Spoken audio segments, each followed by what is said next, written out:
Where'd your mind is?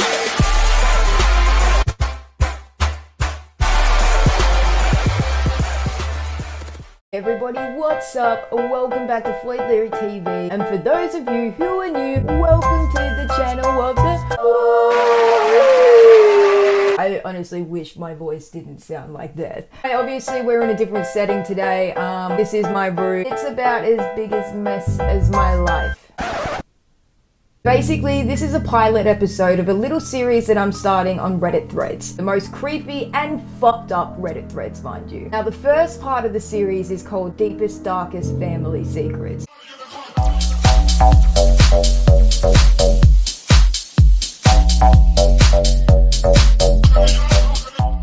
Aunt is a product of my grandmother's brother raping her when she was 14. Needless to say, nobody talks about it. Fuck. Recently found this out. In my family, I have 2 uncles and 3 aunts. Recently found out while looking at an old photo that there were 3 uncles and 3 aunts. The extra uncle apparently got drunk, got his family into his car, drove recklessly, and killed himself and his family in a car accident. The family never talked about it.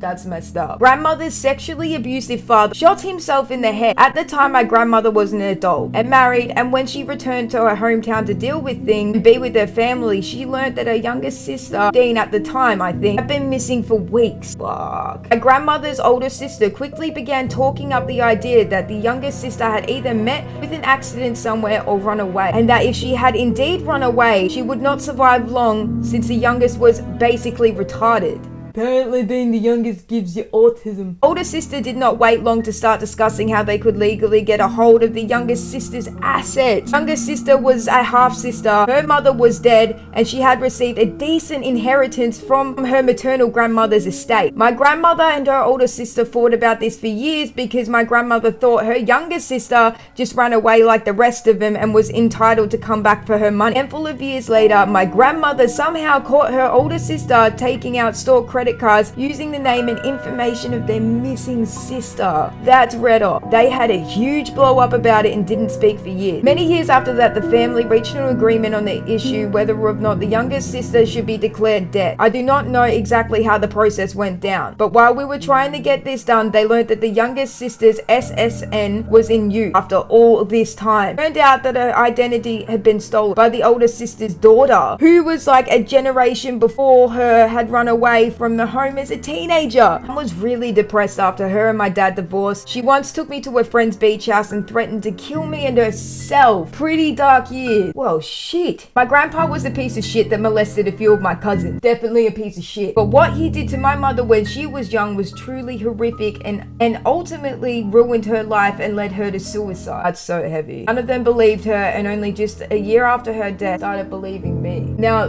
like, I just want to stop for a second because I seem to see this a lot, cases where families are in complete denial about sexual assault happening within the family home. If you are aware of sexual assault taking place in your home and you don't do anything about it or anything to stop it, you're a piece of shit and you are just as bad as the abuser. I don't care what the fuck you have to say. Older brother molested my youngest sister from the time she was 6 to the time she was 13 and nobody knew. Ugh. He's always been a piece of shit. I have been molested too, but in my sleep, because I shared a bed with him throughout childhood, and there was times I'd wake up with my pants at my ankles or even completely missing. This is fucked up. By the time my parents found out he was a perverted sex offender, my brother was couch surfing tweaker who occasionally dropped in and had mummy and daddy take care of his food and transportation needs. Also seizures and medical bills were paid. And the only thing that should be paid for is your dirt nap. My sister had had a hard time from repressed memories and uncomfortable being in the same house with him. My parents arranged for her to stay with people they don't even know. So that waste of space meth boy, that's exactly it, waste of space meth boy, can live with them. All he had done for years at this point is disrespect and lie to them, and they still chose him over my little sister. Your parents are fuckwits. Granted, it's not such a great environment with my family, so I have no doubts my little sister was happy to be out of the house anyway. I remember my dad saying things to the effect that my sister should move on and let it be since it was in the past, and my brother doesn't even remember. mother. Your parents, again, are a piece of shit. My nan is convinced that my granddad's death was not coincident. Grandfather died at 39. My mum was only 14. Was a code breaker for MI6. His intelligence was noticed very early on, and pretty much as soon as he was out of school, he was molded into the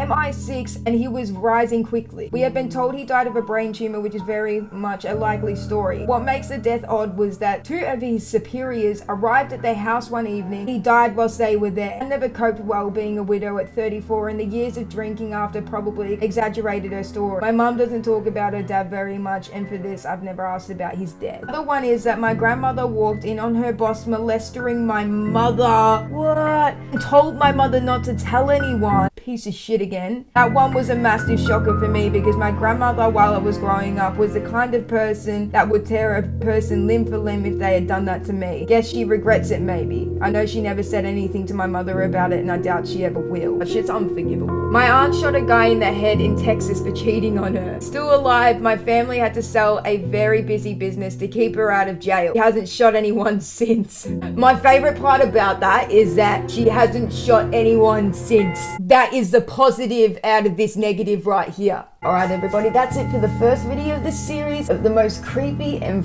fucked up Reddit thread. It actually turned out to be a lot more fucked up than I intended, and I still don't apologize. But if you want to see more of these videos and want to see me collaborate with other artists doing these videos, then make sure that you guys subscribe, make sure that you give this a like, make sure that you guys take it easy, and that you don't go post your family's secrets on Reddit. Send them to me.